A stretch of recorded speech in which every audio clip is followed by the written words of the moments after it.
দাদা ক্লাস ঘর ভরা গল্পের ঝড়, পড়াশোনা দারুণ পরপর। ওয়েলকাম টু দাদার ক্লাস ঘর। সহজে ইংরেজি রিডিং পড়ার জন্য অবশ্যই আমাদের কয়েকটা জিনিস মেনটেন করতে হয়। তার জন্য সঠিক প্রোনাউন্সিয়েশন, প্রত্যেকটা ওয়ার্ডের মিনিং এবং গ্রামাটিক্যাল নলেজ। চলো আর দেরি না করে শুরু করি ইউনিট 2। আমরা পড়ছিলাম lesson 5, our runaway kite, unit 2 for class 10. It is always lovely, এটা সবসময়ের জন্য একটা মনোরম ব্যাপার ছিল। On the big half moon in summer, on the summer. Okay, মানে আমরা জানি যে সামারের সময়টা, বিশেষ করে গরমের সময় দ্বীপে আমাদের একটা মনোরম আবহাওয়া চলে। when it is fine, যখন খুব সুন্দর আবহাওয়াটা থাকতো, the harbour is blue and calm. when it is fine, যখন ওয়েদারটা খুব সুন্দর, the harbour is blue and calm. Harbour means হচ্ছে ওই উপত্যকা বা সৈকত যেটা বলবে, সেই বন্দরটি ছিল ব্লু এবং কাম, নীল এবং খুব শান্ত। With little wind and ripples, সেখানে খুব হালকা বাতাস বইতো আর ওই ছোট ছোট ছোট ছোট ঢেউ বইতো, রিপলস। এভরি সামার, প্রত্যেকটা গরমকালেই উই হ্যাড সাম হবি, আমাদের কিছু শখ শৌখিনতা থাকতো। দ্য লাস্ট সামার, এই গত সামারে, গরমকালে, বিফোর ডিক অ্যান্ড মিমি কেম, এই ডিক এবং মিমি আসার আগে, we were crazy about kites, আমরা এই ঘুড়ির ব্যাপারে পাগল হয়ে গিয়েছিলাম। আ বয় অন দ্য মেনল্যান্ডের একটা ছেলে শোড দেখিয়েছিল। এই শোড হচ্ছে অ্যাকচুয়ালি একটা পজিটিভ ভার্ব।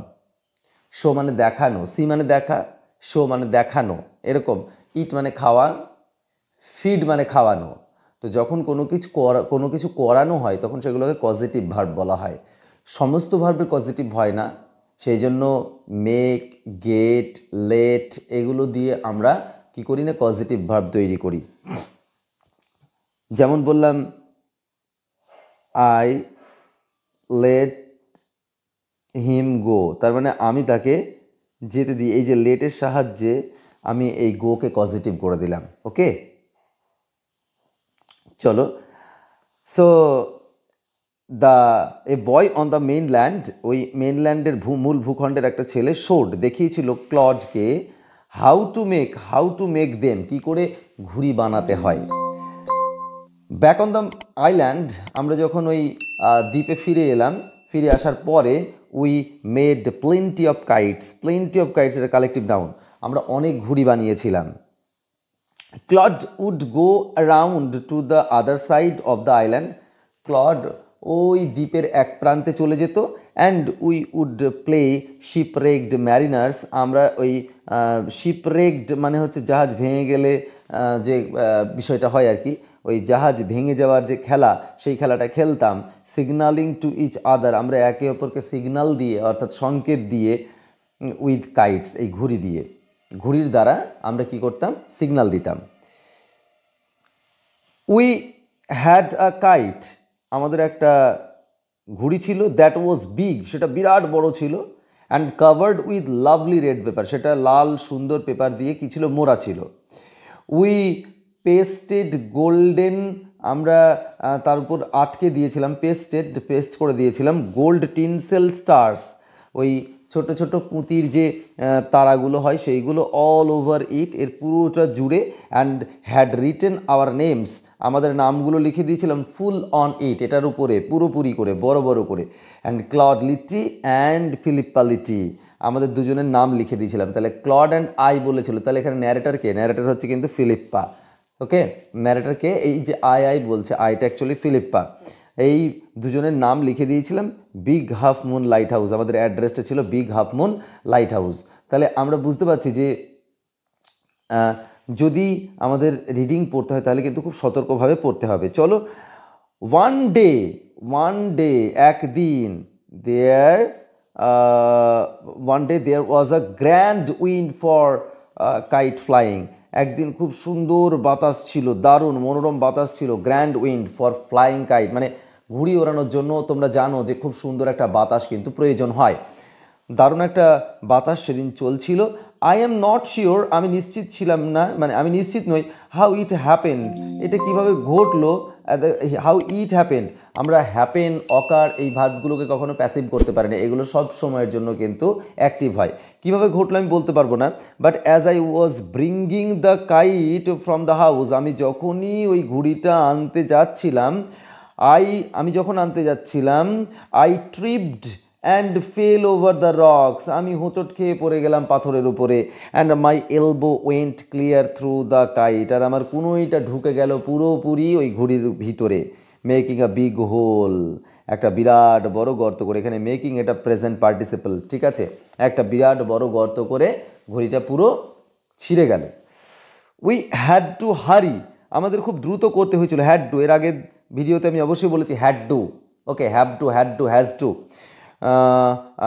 এটা অনেকটা মোডালের মতো ব্যবহৃত হয়, আমাদের করতেই হয়েছিল হারি, দ্রুত, টু ফিক্স দ্য কাইট, খুব দ্রুত ঘুড়িটাকে ঠিক করতে হয়েছিল, if we wanted to send it up, যদি আমরা এটাকে উপরে পাঠাতে চাইতাম তো, and before the wind fail, ওই বাতাস পড়ে যাওয়ার আগে আমাদের যদি ঘুড়িটা ওড়াতে হতো তাহলে আমাদের খুব দ্রুত ওটাকে ফিক্স করতে হতো, ঠিক করতে হতো। We রাশড into the light house, আমরা ছুটে গেলাম সেই লাইট হাউসের মধ্যে, অর্থাৎ ঘরের মধ্যে, টু গেট সাম পেপার, একটু কাগজ পাওয়ার জন্য, and we knew there was no more red paper, আমরা জানতাম সেখানে লাল পেপার আর নেই। We took the first thing that came handy, আমরা প্রথম জিনিসটা নিলাম যেটা আমরা হাতের কাছে পেলাম, অ্যান্ড ওল্ড লেটার, একটা পুরানো চিঠি, lying on the bookcase, যে চিঠিটা শায়িত ছিল, রাখা ছিল, lying in the sitting room, সেই বসার ঘরে, বুক কেসে অর্থাৎ বই রাখার জায়গাতে যেটা রাখা ছিল, আমরা একটা চিঠি পেয়েছিলাম, সেই চিঠিটা নিয়ে ছুটলাম, ঠিক আছে। We patched the kite up with the letter, ওই চিঠিটা দিয়ে আমরা ঘুড়িটাকে চিপকে দিলাম, আর sheet on each side and dried it by the fire, আচ্ছা আমরা দুই দিকে ওটাকে আটকে দিয়ে আমরা কি করলাম না, আগুন দিয়ে শুকিয়ে দিলাম। উই স্টার্টেড আউট, আমরা শুরু করলাম, and up went the kite like a bird, এবং ঘুড়িটা একটা পাখির মতো উপরে উড়ে গেল। দ্য উইন্ড ওয়াজ গ্লোরিয়াস, বাতাসটা দারুণ ছিল, অ্যান্ড ইট শোর্ড, এটা উপরে উঠতে থাকলো, এই দেখো শোর্ড, SOARD, এটার প্রোনাউন্সিয়েশনটা শোয়ার্ড নয়, কারণ আমরা জানি একটা কনসোনেন্ট তারপরে ভাওয়েল, তারপরে যদি কনসোনেন্ট থাকে প্রথম ভাওয়েলটার উচ্চারণ হয়, পরেরটার হয় না, এর ব্যতিক্রম আছে অনেক ক্ষেত্রে, এই জন্য শোয়ার্ড হচ্ছে না, ওকে, ওই জন্য FLOAT, ফ্লোট হচ্ছে, ফ্লোয়াট নয়, ওকে, এগুলো খেয়াল রাখতে হবে।